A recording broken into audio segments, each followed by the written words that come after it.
السلام علیکم، welcome to our channel Novelistan Urdu novels library. کیسے ہیں آپ سب لوگ؟ آج تو بہت بار آپ لوگوں سے پوچھ چکی ہوں کیسے ہیں آپ سب لوگ۔ آج تو آپ بتا ہی دیں آپ لوگ کیسے ہیں۔ نئی ایپیسوڈ لائی ہوں روزانہ زندہ کی، ایپیسوڈ نمبر آئی گیس ہے 54۔ اور آج صبرین ایٹ لاسٹ اپنے مقصد میں کامیاب ہو گئی، ایسے کارپوریشن کی چیئرمین بن گئی ہے صبرین۔ اور بہت دنوں کی اسٹرگلس کے بعد ایٹ لاسٹ صبرین اپنا مقام حاصل کرنے میں کامیاب ہو گئی۔ سارے جو پینترے ہیں آبش کے آج وہ ناکام ہو گئے، اور اس کی تمام تر چالاکیاں، نیگیٹیوٹی، چھل کپٹ کچھ بھی کام نہیں آ سکا، صبرین کو چیئرمین بننے سے روک نہیں سکا، اپنی ماں کی جگہ حاصل کرنے سے روک نہیں سکا۔ آخرکار صبرین آج کامیاب ہو ہی گئی۔ آج دیکھتے ہیں کہ آج کے ایپیسوڈ میں کیا ہوتا ہے۔ بڑھتے ہیں ایپیسوڈ کی طرف، جلدی سے جا کر کے چینل کو سبسکرائب کر دیں، ویڈیو کو لائک کیجیے گا، شیئر کیجیے گا۔ ناول کا نام ہے روزانہ زندہ، ایپیسوڈ نمبر ہے 54، رائٹر ہے اس کی رقص بسمل۔ 12 بجے میٹنگ ختم ہوئی تو سب ممبران باری باری صبرین سے ہاتھ ملاتے نکل گئے۔ اس کی سیکرٹری ایک مڈل ایج کی خوش اخلاق خاتون تھی۔ وہ بڑی اور احترام سے بولی، آئیے میم، میں آپ کو آپ کا آفس دکھاؤں۔ صبرین نے مسکرا کر سر ہلایا، اوکے۔ جیسے ہی وہ اٹھی، دروازے کے پاس جعفر یزدانی نے اس کا راستہ ہاتھ سے بلاک کر دیا۔ اس کے چہرے کے تاثرات کافی خطرناک تھے، جیسے وہ صبرین کا ابھی گلا دبا کر مار دینا چاہتا ہو۔ کتیا، تم کو خود پر فخر ہے نا کہ تم چیئر وومن بن کے بیٹھی ہو، لیکن اس کا یہ مطلب مت سمجھنا کہ تم زیادہ وقت۔ اس سے پہلے کہ جملہ مکمل ہو پاتا، صبرین نے اس کے کتیا بلانے پر رکھ کے زوردار سے تھپڑ مارا کہ جعفر یزدانی کا دماغ ہی گھوم گیا۔ وہ تو اس سے یہ توقع ہی نہیں کر سکتا تھا کہ ہمیشہ ان سے مار کھانے والی لڑکی، ہمیشہ ان سے ڈرنے والی اور ادب کر رہنے والی لڑکی آج کھلے عام ان پر ہاتھ بھی اٹھا سکتی ہے۔ بے یقینی سے اس کی آنکھوں کے ڈیلے باہر نکل آئے تھے۔ وہ اشتعال میں پھر سے اس پر حملہ آور ہوا، لیکن اب کے طارق سامنے تھا۔ اس نے اس قدر زور سے لات رسید کی کہ جعفر یزدانی اڑتا ہوا کتنے ہی میٹر دور جا کر دیوار سے لگا، اور سچ میں اس کو دن میں تارے ہی نظر آنے لگے تھے۔ تکلیف سے دوہرا ہو کر وہ گھبرایا تھا، لیکن اٹھ نہیں پا رہا تھا۔ تم ناشکری ناہنجار لڑکی، تمہیں ہمت کیسے ہوئی اپنے باپ پر ہاتھ اٹھانے کی؟ خدا کی لعنت ہو تم پر، تمہارا ہاتھ ٹوٹے خدا کرے۔ ہائے مر گیا، وہ گرج رہا تھا، درد سے کرا رہا تھا۔ پہلی بات، اپنے جملے کی درستگی کر لو مامو جی، تم میرے باپ نہیں ہو۔ دوسری بات، تم نے مجھے کتیا بلایا تو قدرتی طور پر تمہیں سبق سکھانا لازمی تھا۔ اس نے اپنا چلتا ہوا ہاتھ جھٹکا، کیا تم نے اور تمہاری بیوی نے مجھے کئی بار تھپڑ نہیں مارے؟ میں نے تو اس قدر زور سے ابھی مارا ہی نہیں ہے۔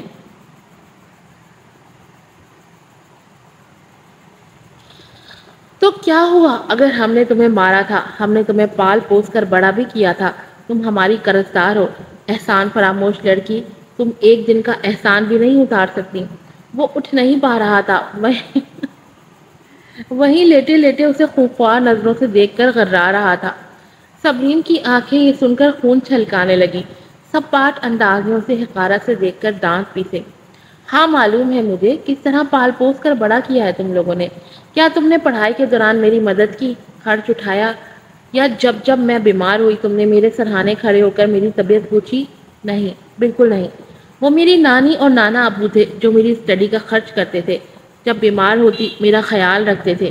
میرے نانا ابو نے تمہیں کروڑوں کی مالیت کی شکل میں معاوضہ دیا۔ وہ گرج رہی تھی۔ یہ سچ سنتے ہی جعفر کا غصہ اس کے گلے میں اٹک گیا۔ یہ بات صبرین کیسے جانتی ہے؟ صبرین آگے بڑھی اور اسے نیچے لیٹا دیکھ کر نفرت سے پھنکاری۔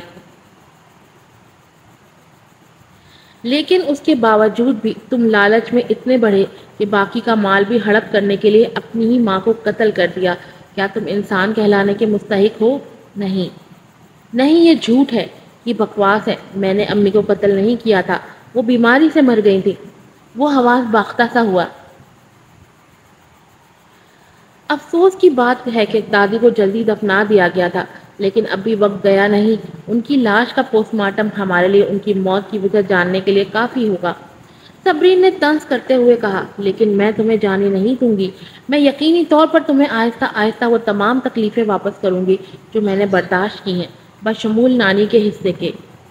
پھر وہ پیچھے مڑ کر دیکھے بغیر میٹنگ روم سے چلی گئی۔ وہ باہر نکلی تو اس کا جسم کانپ رہا تھا۔ آج سے پہلے ہمیشہ وہ ان ظالم لوگوں کے ہاتھوں ستائی گئی، ظلم کا نشانہ بنائی گئی تھی۔ کئی بار اس کی جان لی گئی، لیکن اللہ نے شہزام کو اس کا وسیلہ بنا کر ہر بار اس کی جان بچائی تھی۔ آج کے بعد اسے مضبوط بننا پڑے گا، اپنی حفاظت خود کرنی پڑے گی۔ دنیا بہت ظالم ہے، یہ صرف طاقتور کی ہے، کمزور کی نہیں۔ کمزور لوگ اس دنیا کے سمندر میں کسی تنکے کی طرح ڈوب جاتے ہیں۔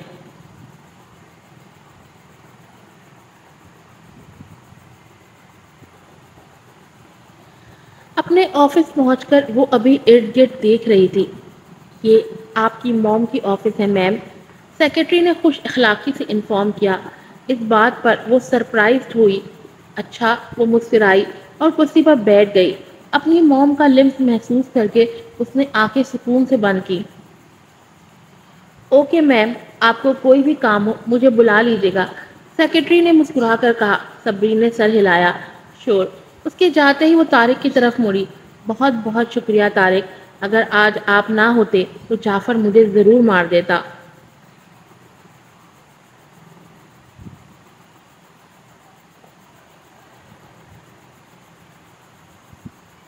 یو آر ویلکم میم، یہ میری ڈیوٹی ہے کہ آپ کی حفاظت کروں۔ طارق مسکرایا۔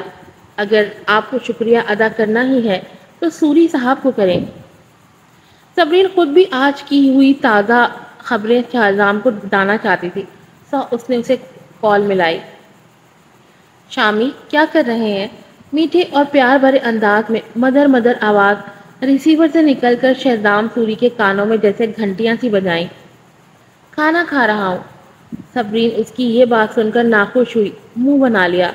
آپ نے مجھ سے پوچھا ہی نہیں کہ میں کامیاب بھی ہوئی یا نہیں، آپ کو بالکل میرا خیال ہی نہیں ہے۔ طارق آلریڈی مجھے سارے حالات بتا چکا ہے۔ شہزام کی مسکراہٹ ملی ہلکی سی آواز اس کے کانوں میں رس کھولنے لگی۔ وہ سچ میں اس کی آواز سن کر ہوش کھو رہی تھی، دل سے ہار رہی تھی۔ چیئر وومن صبرین یزدانی نے آج شیئر ہولڈرز کی میٹنگ میں قاتلانہ انداز میں ظاہر ہوئی۔ ایسا لگتا ہے مجھے اب مستقبل میں ایک چیئر وومن کے پیچھے چلنا پڑے گا، گمبھیر آواز میں اسے چڑھایا۔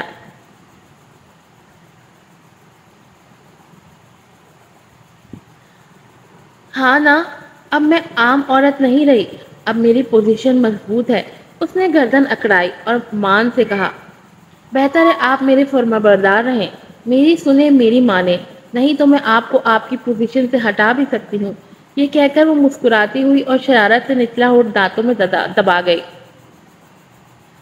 ٹھیک ہے، میں فرما بردار بنوں گا، گمبھیر آواز میں سحر پھونکا۔ جب تم گھر واپس آؤ گی میں تمہارے دل سے تب تک خدمت کرتا رہوں گا جب تک تم سیٹسفائی نہیں ہو جاتی، شہزام نے مبہم انداز میں کہہ کر اس کے چھکے چھڑا دیے۔ صبرین کو اپنے کان سے لگنے والے خون میں سے ایسا محسوس ہوا جیسے وہ اس کے کان میں سانس لے رہا ہو۔ وہ دھک سے رہ گئی، کانوں سے دھواں نکلنے لگا، ذہن ایک لمحے کو جیسے بن پیے نشے میں آ گیا۔ پھر سنبھل کر اسے ڈپٹا، آپ بہت ہی بے شرم نہیں ہو گئے؟ بس میں بات نہیں کرتی، فون رکھنے لگی ہوں۔ میں تو تمہیں مساج کرنے کی بات کر رہا ہوں، تم تھک گئی ہوگی نا؟ شہزام نے لب بھینچ کر مسکراہٹ دبائی۔ تم کیا سوچ رہی تھی کہ کیا ہو سکتا ہے؟ بس بھاڑ میں جاؤ، صبرین نے شرم و خفت سے فون بند کر دیا۔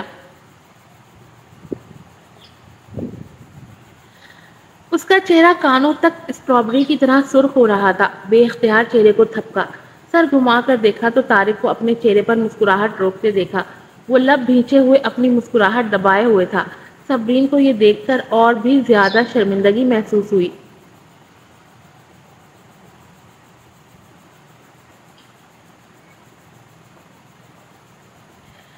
گھر واپس پہنچتے اسے تقریباً 7:30 بج چکے تھے۔ وہ دن بھر کی تھکی ہاری اپنے ساتھ فائلز کا انبار بھی لائی تھی۔ شہزام گھریلو آرام دہ لباس میں لاؤنج میں ہی صوفے پر بیٹھا، ران پر دونوں کونیاں ٹکائے، دونوں ہاتھ تھوڑی پر جمائے، پرسوچ انداز میں کسی لیجنڈ کے اسٹائل میں میر ہادی کی بات سن رہا تھا، جو اس وقت کوئی اسپیشل رپورٹ دے رہا تھا۔ صبرین نے اپنے جوتے بدل کر گھر کے آرام دہ جوتے پہنے اور لاؤنج میں ہی اس کے پاس آ کر بیٹھی۔ شہزام نے اسے آتا دیکھا تو جلدی سے سیدھا ہو کر بیٹھتے اس کی طرف رخ کیا۔ آہا، چیئر وومن یزدانی صاحبہ، آخر کار گھر واپس آ ہی گئی۔ میں نے آج کمپنی میں اوور ٹائم کیا تھا، اسی لیے دیر ہو گئی۔ آپ نے کھانا کھا لیا؟ صبرین نے اس کے ناخوشگوار تاثرات دیکھ کر جلدی سے وضاحت دی۔ شہزام نے لب بھینچے، لیکن اس کے بولنے کی بجائے ملازمہ کچن سے نکل آئی۔ صاحب کو میرا پکایا کھانا پسند نہیں آیا، وہ چاہ رہے تھے کہ آپ کے ہاتھ کا پکا ہوا ہی کھائیں گے، ورنہ بھوکے رہیں گے۔ ملازمہ کے لہجے میں بے بسی تھی۔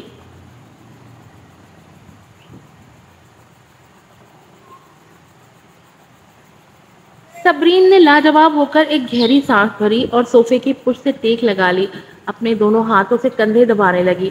میں آج سارا دن کام کر کے بہت بہت تھک چکی ہوں شامی، اب تو حرکت کرنے کا بھی دل نہیں۔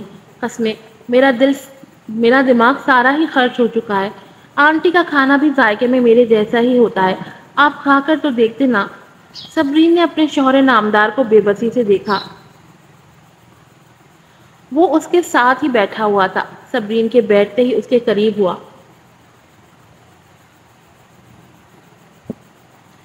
چیزیں کیوں ٹھیک نہیں ہوئی؟ کون مسئلہ بنا رہا تھا؟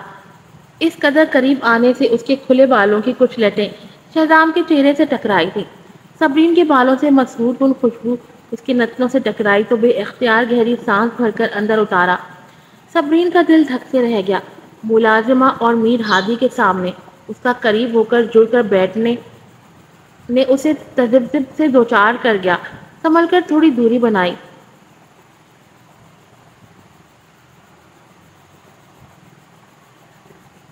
کچھ افسران مجھے سیریس ہی نہیں لے رہے، ابھی تک سرد جنگ چل رہی ہے۔ صبرین جیسے جیسے بول رہی تھی اتنا ہی اس کے خود پر جھکنے سے پیچھے بھی ہو رہی تھی۔ اس نے میر ہادی کو دیکھا جو اپنی ہنسی ہاتھ رکھ کر دبا رہا تھا، ساتھ ہی ملازمہ بھی مسکراتی ہوئی ان لو برڈز کو دل میں دوائیں دیتی ہوئی چلی گئی۔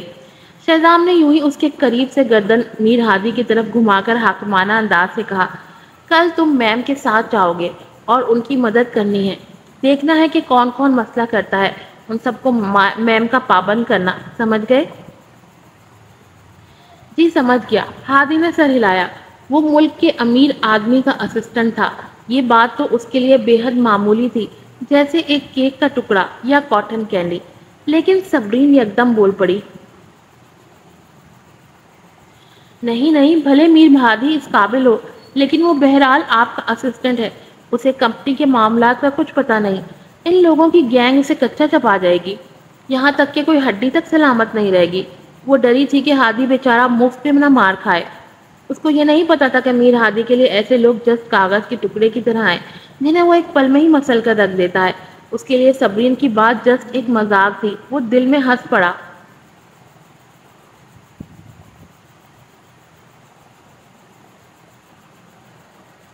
آپ کا خیال قابل تعریف ہے، صبرین نے خلوص سے کہا، لیکن میں خود جلد ہی اس سازش کا پتہ بھی لگا لوں گی کہ وہ کون تھا جس نے آپ کو سائٹ پر زخمی کیا۔ وہ ایک اتفاقی حادثہ نہیں تھا، بلکہ سوچی سمجھی اسکیم تھی۔ اس کی ذہانت سے کہے گئے جملے پر شہزام اور ہادی کی آنکھوں میں تعریفانہ چمک لہرائی۔ مطلب اب صبرین کا ذہن درست سمت میں جا رہا تھا، اور یہ بہت ہی اچھی بات تھی۔ ماشاءاللہ، میری بیگم تو دن بدن کافی ذہین اور سمجھدار ہوتی جا رہی ہے۔ اس نے صبرین کے بالوں کو سلجھاتے ہوئے تعریف کی۔ اٹس اوکے، تم کو بھوک لگی ہوگی، جا کر کھانا کھاؤ۔ اور آپ؟ صبرین نے بھویں اٹھا کر نظروں سے بھی سوال کیا۔ میں ٹھیک ہوں، مجھے بھوک نہیں، پریشان مت ہو۔ مختصراً کہہ کر اسے تسلی دی، لیکن صبرین ایک گہری سانس بھر کر اٹھ گئی۔ اب جب تک شہزام اس کے ہاتھ کا کچھ کا نہیں کھاتا، یوں ہی بھوکا بیٹھا رہتا۔ صبرین کو یہ منظور نہیں تھا کہ وہ خود تو پیٹ بھرے، لیکن اس کا بیچارہ شوہر ہوا کھا کر رات گزار دے۔ سو کچن میں جا کر اس کے لیے بھی کچھ پکانے کا ارادہ کیا۔ میر ہادی صبرین کو دیکھتا رہا جب تک وہ کچن میں غائب نہیں ہو گئی، پھر شہزام کی طرف گھوم کر رازدانہ انداز میں کہا، رومان سوری میلبورن آ رہا ہے، یہاں کی افواج اس بات سے پہلے ہی سے آگاہ ہو چکی ہیں، مجھے ڈر ہے کہیں بڑا ہنگامہ نہ برپا ہو جائے، اس کی اہمیت سوائے ردی کے اور کچھ نہیں، اسی لیے بے فکر رہو، جو لوگ اس کی ذہنیت کے ہوں گے وہی اسے عزت دیں گے۔ شہزام نے ہنکارا بھرا،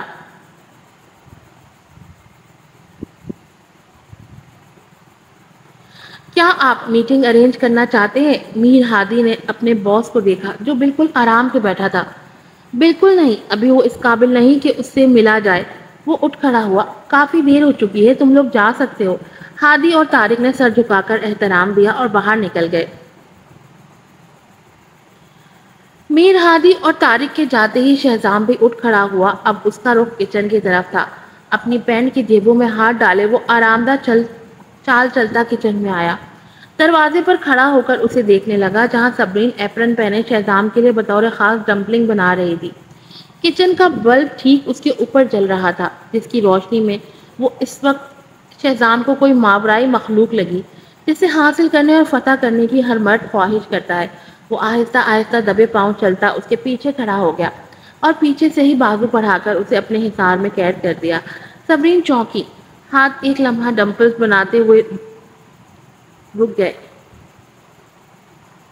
جبکہ شہزام نے اپنی تھوڑی اس کے کندھے پر جمائی۔ کچھ زیادہ بناؤ، یہ میرے لیے کافی نہیں ہے۔ میں نے سارا دن کچھ نہیں کھایا، گھمبیر لہجہ کانوں میں گونجا، ساتھ ہی مردانہ پرفیوم کی خوشبو کانوں سے ہوتی نتنوں میں گھسی اور پورے وجود میں گدگدی سی ہونے لگی۔ کیا یہ کافی نہیں کہ میں آپ کے لیے تھکن کے باوجود بھی بنا رہی ہوں؟ اس نے خود کو سنبھالا اور پیچھے کی طرف اپنی کونی اس کے سینے پر ماری۔ شہزام اف کر کے رہ گیا۔ اگر آپ چاہتے ہیں کہ میں زیادہ پکاؤں تو جا کر اور سبزی کاٹ کر دیں مجھے، بے تکلفی سے کہا گیا۔ شہزام تو یہ حکم نامہ سن کر ہکا بکا ہی رہ گیا، اسے اپنے کانوں پر یقین ہی نہیں آیا کہ صبرین اسے حکم سنا گئی ہے۔ تمہاری اتنی ہمت کہ مجھے حکم دو، اسے گھما کر اپنے روبرو کر کے بے یقینی سے گھورا۔ صبرین نے کچھ پل سوچا، پھر خود کو چھڑا کر کچن ٹیبل پر سے اپنا پرس اٹھایا اور اس میں سے کارڈ نکال کر اس کے ہاتھ میں رکھا۔ یہ کیا ہے؟ وہ حیران ہوا، نہ سمجھی سے اسے دیکھ کر پوچھا۔ اس کارڈ میں 50 لاکھ ہیں، آپ نے میرا مقدمہ لڑا تھا، یہ اس کی فیس ہے۔ اس نے جیسے ہی جملہ ختم کیا یہ نوٹس کیا کہ شہزام غصے بھری گھوری سے گھور رہا ہے۔ شہزام کو تو یقین ہی نہیں آیا کہ صبرین اس کی اس قدر بھی توہین کر سکتی ہے۔ وہ سب کچھ بھلا کر اس کی طرف بڑھا تھا۔ کیا شہزام کے محبت بھرے رویے کے باوجود بھی صبرین ابھی تک پچھلی باتیں یاد رکھے ہوئے تھی؟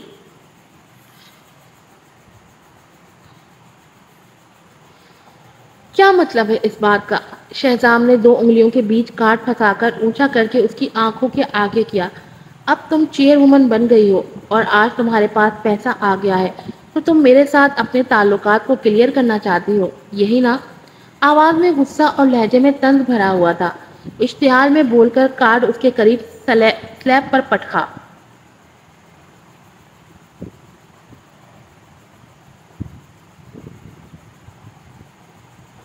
یہ خواب ہی دیکھتی رہنا کہ تم مجھ سے الگ ہو سکتی ہو۔ تم نے شرائط نامے پر دستخط کیے ہیں، سو تم پابند ہو، چاہے تم اب کسی بھی پوزیشن پر پہنچ جاؤ، میرے ساتھ رہنے اور میرا کہا ماننے کی تم پابند ہو، سمجھی؟ کیا آپ میرے لیے یہ سب ختم نہیں کر سکتے؟ صبرین کارڈ کو دیکھتے غصے سے پیر پٹک کر رہ گئی۔ میرا آپ کو قرض واپس کرنے کا مطلب ہے میں آپ سے برابری کا ریلیشن چاہتی ہوں، جس میں مجھ پر آپ کا کوئی احسان نہ ہو، قرض نہ ہو جو مجھے عمر بھر ڈستا رہے، یہ احساس دلاتا رہے کہ میں آپ کی اتنی اتنی اتنی قرضدار ہوں۔ میں آپ کی عام عورتوں جیسی بیوی بن کر نہیں رہنا چاہتی شہزام، میں ہمہ وقت آپ کی محبوبہ بن کر رہنا چاہتی ہوں۔ مجھے آپ کے سامنے محتاط اور ڈر ڈر کر رہنا پسند نہیں۔ صبرین کا لہجہ اور باتیں اسے سمجھ میں نہیں آئی۔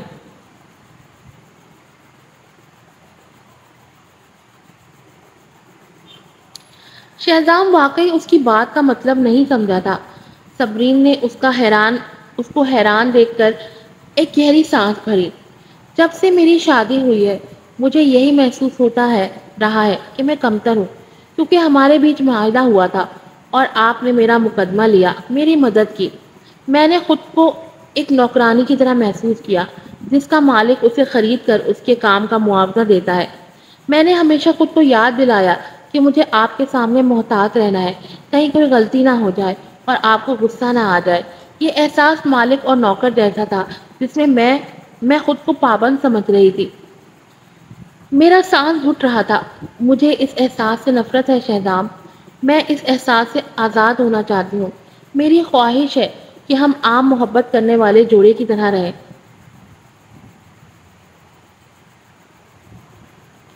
میں نے کب تم سے نوکر سا سلوک کیا تھا؟ یہ تم ہی تھی جس نے کئی بار مجھے پریشان کیا۔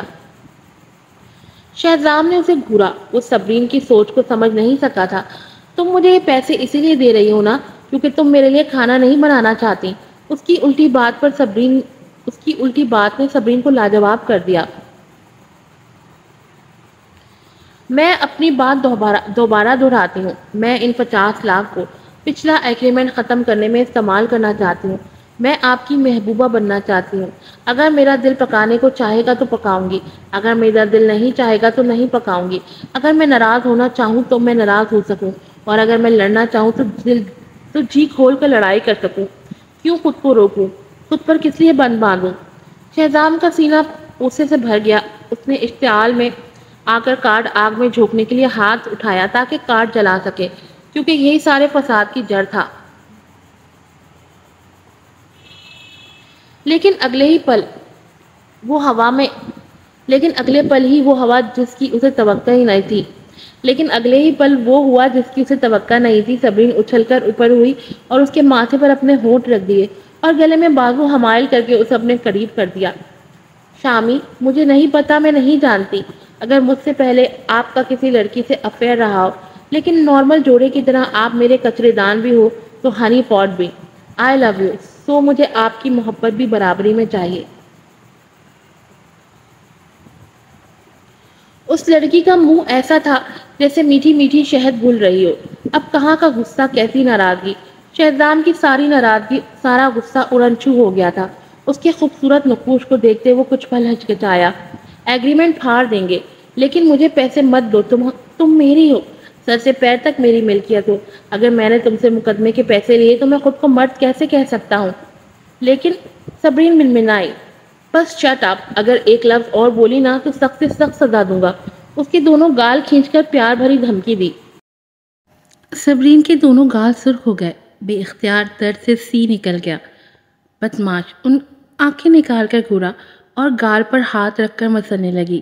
درد ہو رہا تھا۔ کتنا ظالم تھا شہزام! اف، میں بدماش کیسے ہو گیا؟ یہ تم ہی ہو جو نارمل جوڑوں کی طرح ریلیشن چاہتی ہو، تو نارمل تعلق میں تو ایسے ہی ہوتا ہے۔ اس نے مسکرا کر آنکھ ماری۔ صبرین تو اس عمل پر دنگ ہی رہ گئی، دانت پیس کر گھورتے بولی، بڑا تجربہ ہے آپ کو، کتنی بار لڑکیوں سے ڈیٹ ماری ہے؟ بولیں۔ شہزام کا خوبصورت چہرہ پل میں سپاٹ ہوا۔ آنکھ چڑھا کر بولا، فضول مت سوچا کرو۔ نہیں، جواب دیں، مجھے سچ سننا ہے۔ صبرین نے ضدی پن سے کہہ کر چولہا تک بند کر دیا۔ جب تک مجھے سچ نہیں بتائیں گے تب تک میں یہ ڈمپلنگز بھی نہیں بناؤں گی۔ اس نے منہ بنا کر ہاتھ سینے پر باندھ لیے اور اسے تیکھے چتون سے گھورا۔ میری اس سے صرف دوستی تھی۔ شہزام کو بالکل بھی توقع نہیں تھی کہ صبرین اس قدر حاسد ہوگی۔ وہ واقعی اس کی جیلسی پر دل میں حیران ہوا تھا۔ کیا آپ اب بھی اس کے لیے جذبات رکھتے ہیں؟